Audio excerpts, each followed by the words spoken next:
Mr. Calderon. Yes. Hello? Okay. Madam Speaker, there is a resolution at the desk to dispense with the 3 readings on 3 separate days on SB 22. Takes 54 votes. Oh, did you? Okay, we will recess the regular session and go back into the 6th extraordinary session.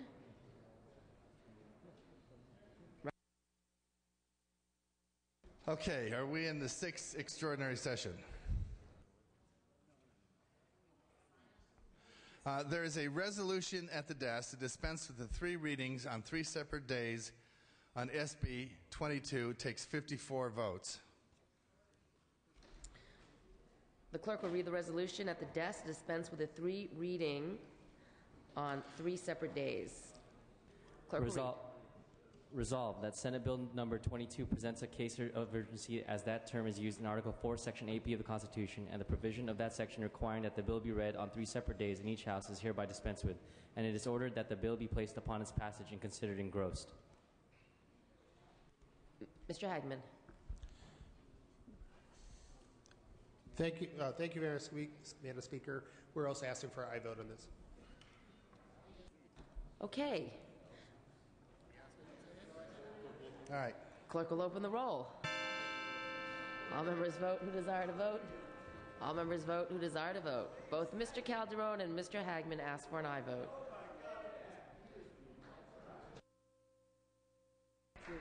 Clerk will close the roll, tally the votes. Ayes 69, no 0. Resolution is adopted. Mr. Calderon. Yes, Madam Speaker, I request unanimous consent to take up SB 22 without reference to file in mock-up form. Without objection? Without objection? Clerk will read the bill. Senate Bill 22 by Senator Hollingsworth, an act relating to state employees.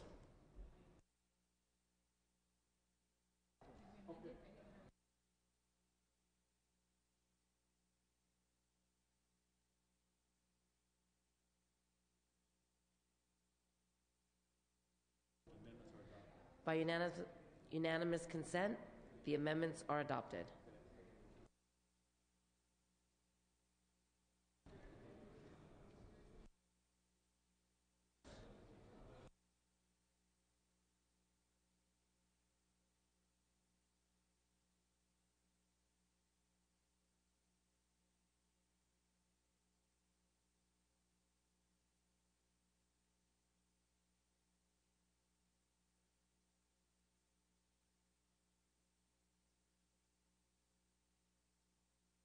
Okay, Mr. Garrick will be opening on the bill. Clerk will read. Senate Bill 22 by Senator Hollingsworth, an act relating to state employees. Mr. Garrick. Good morning, Madam Speaker. We have Bill, just make sure, it's SB 22 Hollingsworth, which is the new version of SB 871, but with the same language. This addresses the pension challenges we have in the state, and I think everyone is well aware of those. Those comments, I think, are sufficient to cover the subject matter this early morning, and I'll ask for an aye vote. Seeing no further question or debate, clerk will open the roll. All members vote who desire to vote. All members vote who desire to vote.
Clerk will close the roll, tally the votes. Ayes 41, no 7. Measure passes.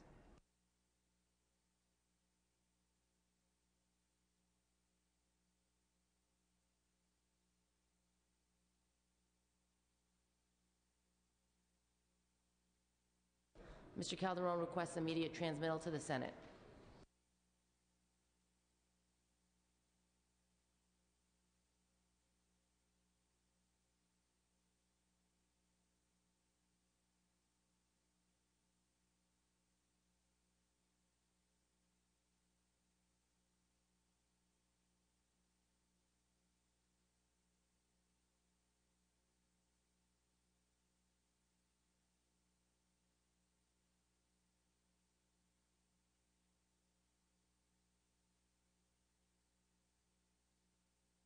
Mr. Calderon.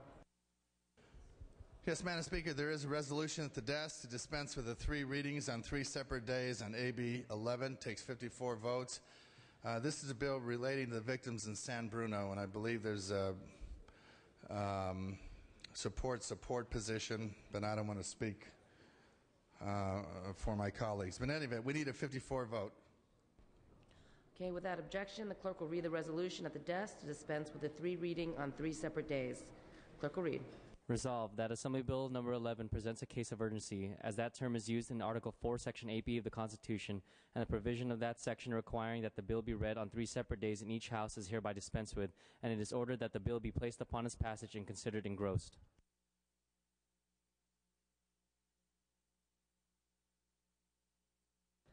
Clerk will open the roll.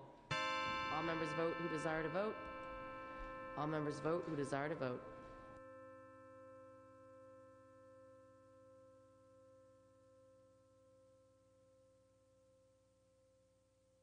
Clerk will close the roll, tally the votes. Ayes 65, no 0. Resolution is adopted. Mr. Calderon. Madam Speaker, request unanimous consent to take up AB 11 without reference to file in mock-up form. Without objection, clerk will open the roll. Clerk will read the bill. Assembly Bill 11 by Assemblymember Hill, an act relating to disaster relief, making an appropriation therefore, and declaring the urgency thereof to take effect immediately. Mr. Hill. Thank you, Madam Speaker. I believe the mock-up is on the laptops. And this bill, the September 9th natural gas explosion and fire in San Bruno caused loss of life, property, and millions of dollars in damage, resulting in a state emergency declaration. The disaster resulted in 8 fatalities and 37 homes destroyed and many others with varying degrees of damage. The current estimate is over $55 million, which does not include public infrastructure and recovery costs exceeding $15 million. The state of California has often stepped up to the plate to provide disaster relief in communities that were impacted by fire or earthquakes. This bill provides a tax exemption identical to what we've done for other communities, allowing a $7,000 property tax exemption for homeowners impacted by the fire. In addition, the bill allows taxpayers, personal and businesses, to deduct income loss as a result of the disaster. This bill also includes assistance to the County of San Mateo and affected cities and local schools by providing a 1-year reimbursement from the state for any tax losses related to lower property assessments of damaged or destroyed homes.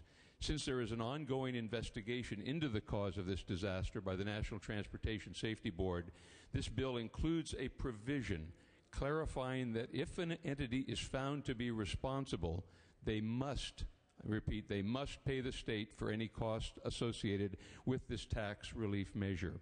This is an urgency measure because the investigation could take up to 2 years, and our action is needed to provide immediate relief to the city of San Bruno and the county of San Mateo. I respectfully ask for your aye vote. Thank you. Mr. Hagman. Thank you, Madam Speaker. I just want to talk to my Republican colleagues. We have analysis on this bill under SB 21 with a support recommendation. Seeing no further questions or debate, clerk will open the roll. All members vote who desire to vote. All members vote who desire to vote. Clerk will close the roll, tally the votes. Ayes 64, no 0. Measure passes. On the urgency, ayes 64, no 0. On the measure passes.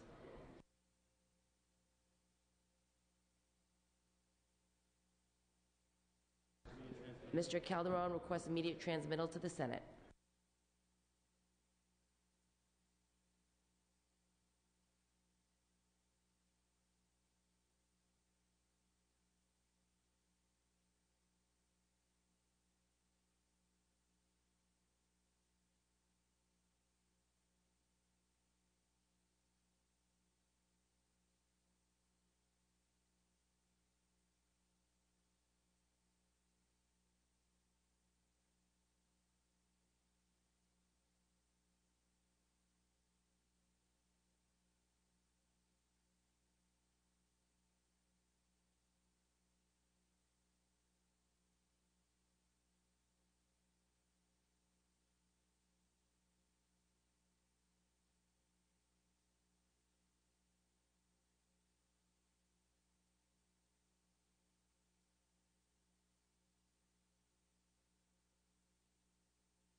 Yeah.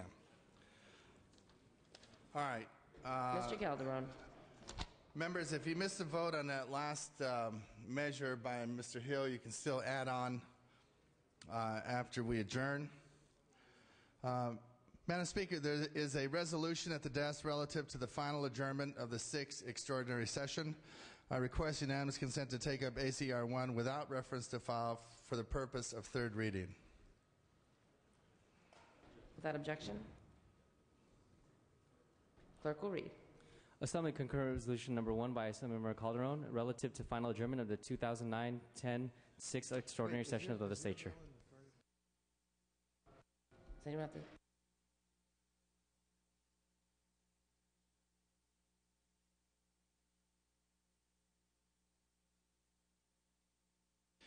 Madam Speaker and members, ACR 1 adjourns the 6th extraordinary session. I ask for an aye vote. This takes a roll call vote, members. Clerk will open the roll. All members vote who desire to vote. All members vote who desire to vote.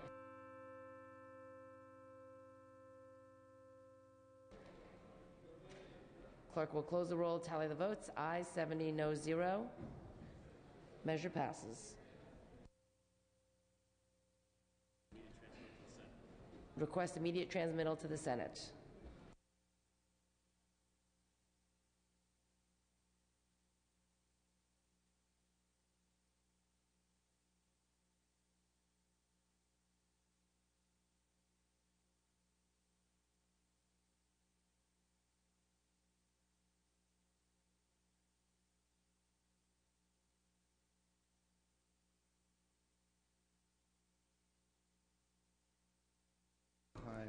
Mr. Speaker,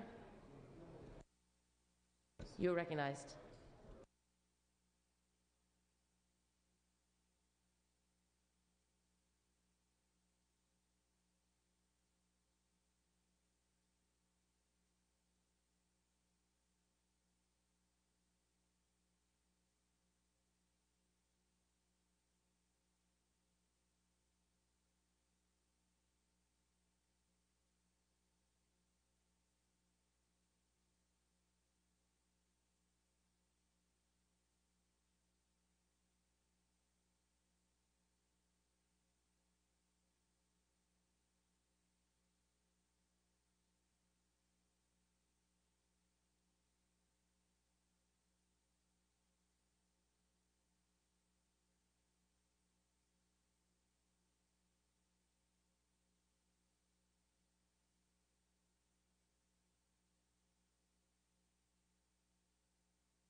I got it.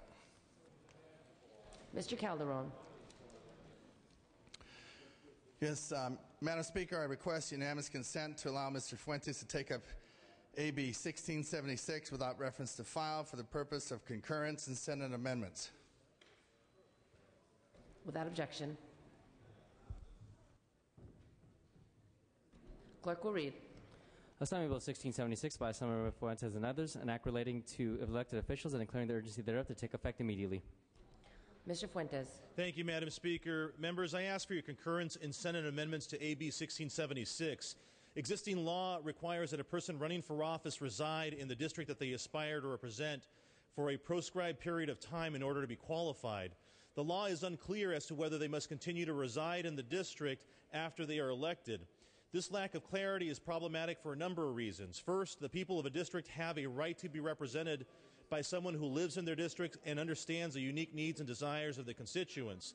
Further, most constituents presume that they are being represented by someone who lives in their district, and this belief is logical given the requirement of residency in the district to run for the seat.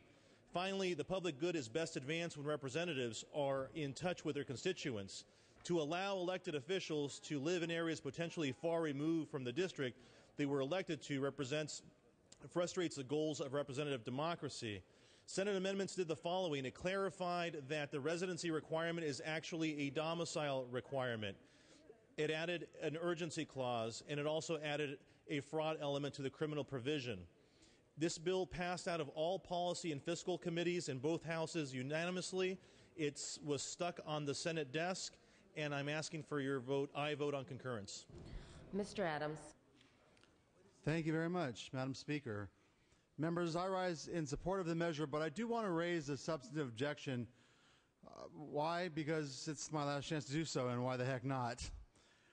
One of the frustrations I have with this measure is that it presumes that a voter can't make an informed decision with respect to whether or not somebody is, quote-unquote, qualified to represent them.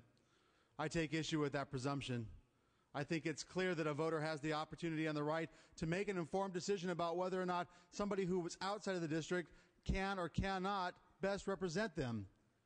In fact, I think in all too many instances, the presumption that because you live there, you're somehow connected to the community is a far cry from the reality of what often occurs when certain socioeconomic considerations are much more prevalent, when racial or ethnic considerations are much more dominant, when people have the opportunity to decide based on the character of the individual or the quality of the life they've led. I think these are far more compelling reasons to select or not select somebody to be your representative. But to suggest somehow that because you live here, that makes you somehow more qualified than somebody who doesn't, flies in the face of everything we've seen at the federal level, and I believe it flies in the face of true democracy, where the voter is the ultimate purveyor of what is and what is not good representation. Notwithstanding those recommendations, I still would like to honor the good work that Mr. Fuentes has done and would still encourage an aye vote. Mr. Calderon. Yes, Madam Speaker, members, I rise in opposition to this measure. Whereas I think it certainly raises valid policy concerns. If we enact this at this time, it could have a devastating impact on two cases that are ongoing in the courts today. And I don't think the legislature really should intervene in terms of what the issues are in those cases. Perhaps after there's a decision in those cases, it would be more appropriate. Moreover, there is a provision, declarations of findings and declarations in the bill that say members should live in their districts. That's fine. But then it says the legislature should review its rules and amend them accordingly. Well, the Constitution prescribes the circumstances under which this House shall conduct itself, and that is constitutional authority, and it is now going to be blurred by this bill if it becomes enacted. I think it's a bill we should consider next session. I ask for a no vote. Seeing no further questions or debate, Mr. Fuentes, you may close. Thank you, Madam Speaker. To Mr. Calderon's point, the amendments in the Senate struck the legislative intent language that he referenced, suggesting that the legislature change its rules to be in conformity with this bill. That item was struck, members. This bill is for folks who believe that those who are elected should reside in their districts. I respectfully ask for an aye vote. Clerk will open the roll. All members vote who desire to vote. All members vote who desire to vote.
Mr. Fuentes moves the call. Mr. Calderon. Madam Speaker, I request unanimous consent to remove file item A4, SB 524 from the inactive file and to return the bill to third reading. Without objection. I also request unanimous consent to allow Mr. Gilmore to take up SB 524 without reference to committee and file for the purpose of amendments. Without objection. And after the amendments are adopted, I also request unanimous consent to allow Mr. Gilmore to take up SB 524 without reference to file in mock-up form for the purpose of third reading today. Without objection. Okay, clerk will read on the amendments. Clerk will read. Senate Bill 524 with amendments by Assemblymember Gilmore. Mr. Gilmore on the amendments. Thank you, Madam Speaker. Members, this is a critical measure for Fresno County. SB 524 simply defers the MOE payment until June 30th, 2015. Without this deferment, Fresno County would be forced to put $5.6 million into a road fund as a match for a state program that no longer exists. Vital needed services, such as public safety, will suffer without the MOE deferment. There is no cost to the state on this bill, members. I ask for the adoption of the amendments. Without objection, if we could take a voice vote on the amendments, all those in favor say aye. All those opposed say nay. The ayes have it. The amendments are adopted. On the bill, clerk will read. Senate Bill 524 by Senator Cogdill and others, an act relating to transportation and declaring the urgency thereof to take effect immediately. Mr. Gilmore on the bill. Madam Speaker, members, without further delay, I would respectfully ask for your aye vote for Fresno County on this bill. Thank you. Mr. Romula. Thank you, Madam Speaker. I, too, would ask for an aye vote on this bill. This is a situation that affects only one county. It is at no cost to the state. It defers some funds for several years. It is something that will help the residents of Fresno County deal with their current financial crisis, and I would respectfully ask for an aye vote. Mr. Norby. Madam Speaker, what public policy goal is served by creating an exception to state law for 1 out of 58 counties?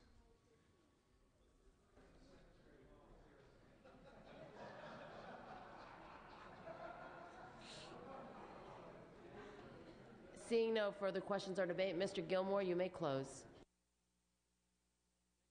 Thank you, Madam Speaker. Members, all I can say is the hour is late, and this has been the fastest 6 years of my life. God bless you. Thank you. Clerk will open the roll. All members vote who desire to vote. All members vote who desire to vote.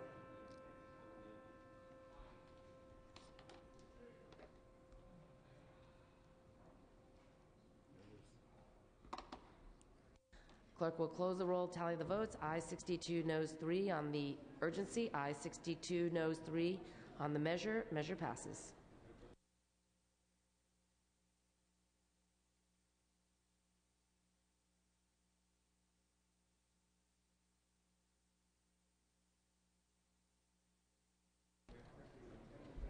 Okay, members, we're waiting for a transmittal from the Senate. It's going to take about 10 more minutes.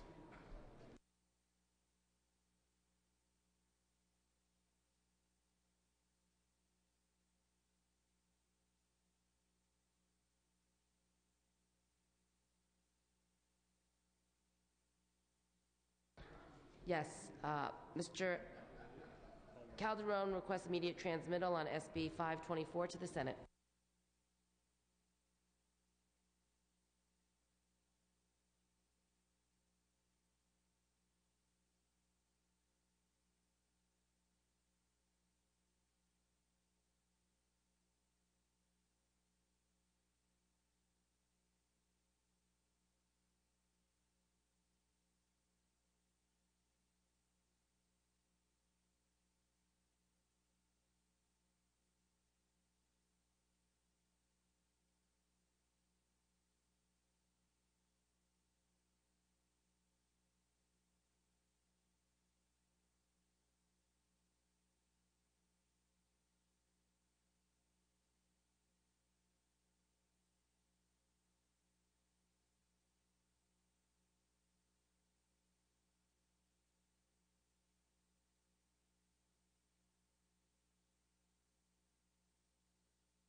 Mr. Speaker?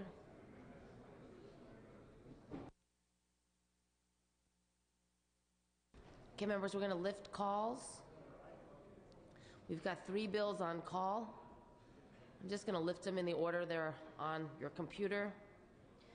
SB 848, clerk will post. All members vote who desire to vote. All members vote who desire to vote.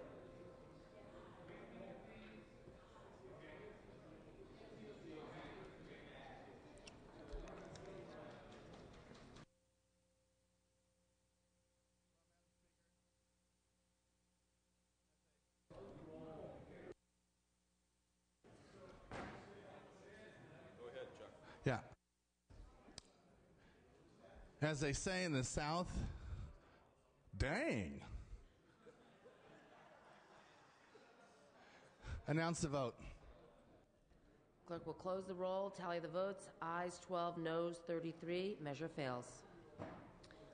SB 871, clerk will post. All members vote who desire to vote. All members vote who desire to vote.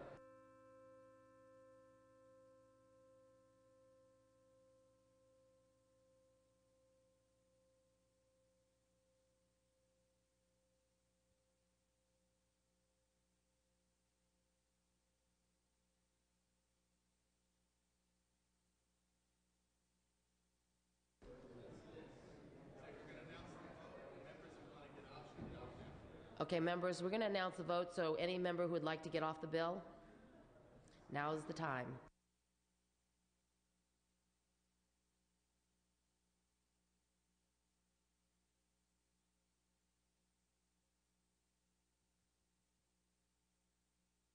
Mr. Hagman. Thank you, Madam Speaker. Just for a point of clarification, this is the original two-thirds pension bill that was placed on call. So it's going to die.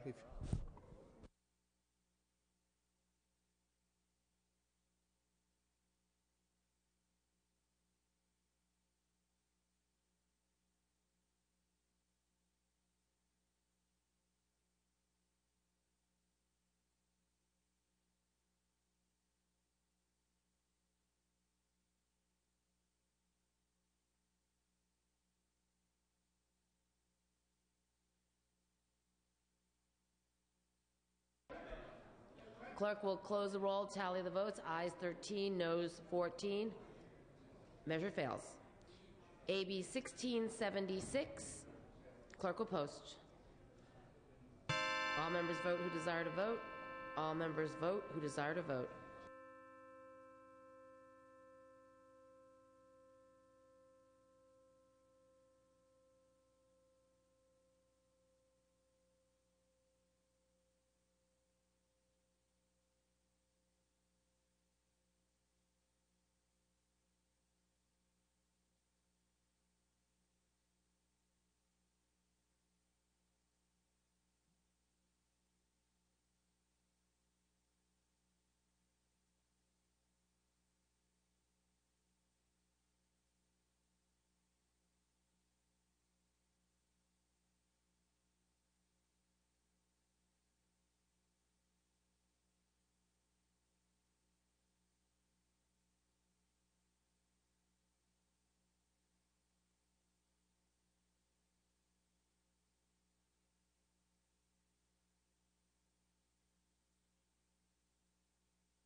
Mr. Fuentes moves the call.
Mr. Speaker.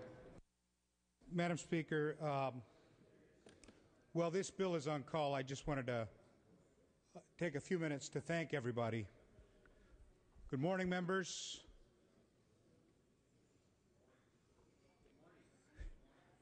I want to thank you all for your patience through this process. I firmly believe that we've approved a budget. Madam Speaker, can I have some order?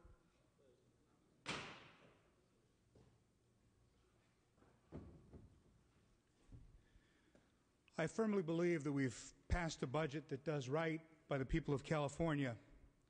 We've protected more than 400,000 jobs, and we've funded education. We've protected public safety, and we've adopted a plan that won't hurt our fragile economy. This has been the longest budget process in California history, and I believe it's a reflection of the enormous challenges we've faced and eventually come together to close. I particularly want to thank the hardworking and dedicated staff of the Assembly Budget Committee. They've once again proven that they're amongst the most tireless and effective members of the Assembly family, and I can't thank them enough for the hard work through this process. Two people in particular have been instrumental in our efforts, Chris Woods and Christian Griffith, and I think we all owe them a round of applause for their work through this process.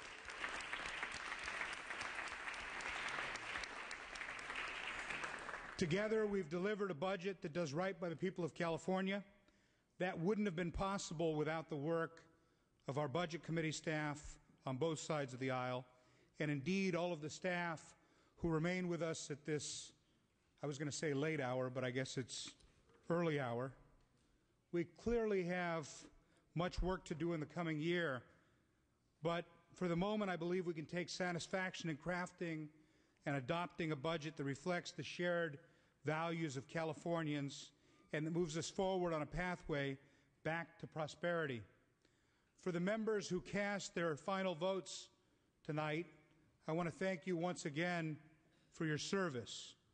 We have all had the privilege to serve at such a historic moment for our state, and I truly value each and every one of you for your service. So thank you all, and as we move forward in these next few minutes, Mr. Garrick and Mr. Blumenfeld would also like to add their comments. Mr. Garrick. Thank you, Madam Speaker.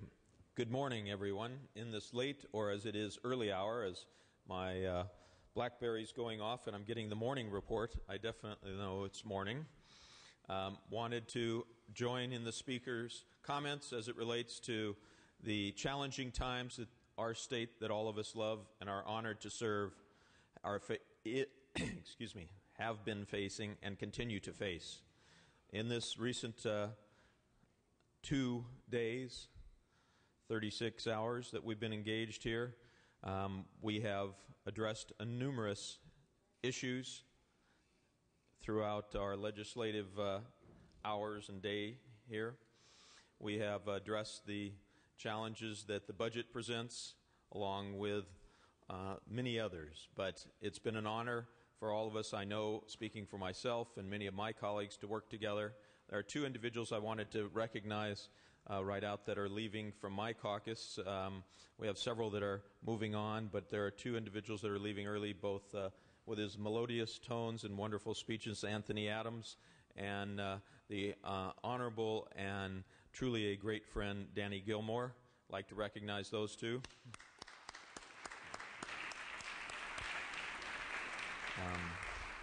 Additionally, I'd like to recognize my Chief of Staff, Mike Zimmerman, and Peter Shafsma, and Alma Sutra, who has worked so hard on this budget and throughout the past 2 years with me for all the great work they've done. It's truly an honor to serve with each and every one of you, and I know we're going to be closing this out, but I want to thank you for that honor to serve our state together. Mr. Blumenfield. Mr. Blumenfield. Thank you. I wanted to add a few other thanks, and I certainly want to echo the Speaker and the Minority Leader in terms of thanking all the staff. They've really worked around the clock to make this happen. But I also wanted to point out, getting to this point in the budget, all the members here were working extremely hard, but I want to particularly point out the folks, the conference committee members, Mr. Fuentes, Mrs. Skinner, Mr. Nielsen, Ms. Conway. They spent hours and hours in conference getting to the base document that we're here. And prior to that, all of the subcommittee chairs and subcommittee members who really helped spend hours and hours putting together the base document prior to that to get us here. In addition, legislative analysts, legislative counsel, staff at the assembly desk, this is really has been a team effort for so many people, not just the folks in front of the camera, but the folks behind the camera. And I just want to personally thank you all. I know how difficult it's been, and I appreciate all the work that you've done. Mr. Nielsen. Madam Speaker, ladies and gentlemen of the Assembly, Republican Leader Garrick mentioned Peter Shafsma, but let me put some names on our unsung heroes and heroines. Julie and Eric, Amy, Chris, Alan, Anthony, Laura, and Sylvia, who labored the long hours 7 days a week in the trenches, unsung, but supporting us and really helping us get the job done.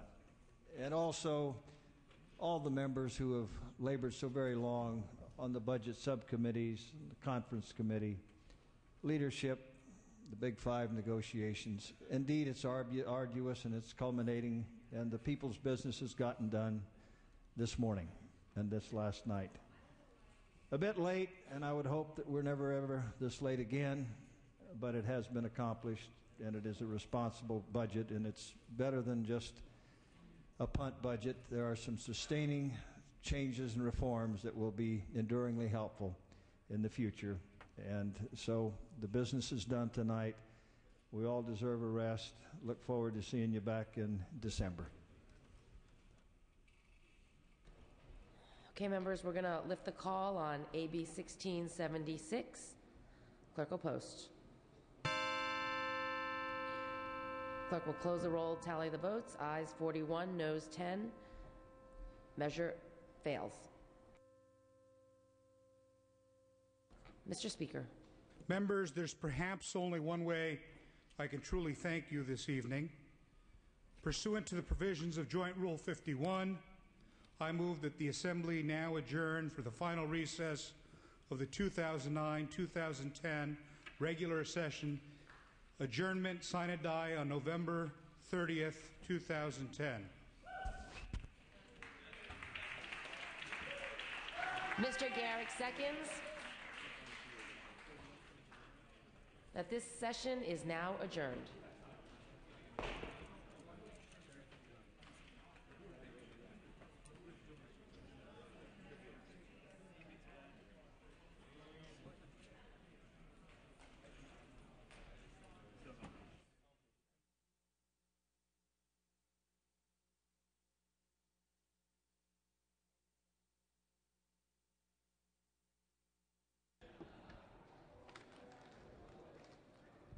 DeVore, vote change, sequence 43.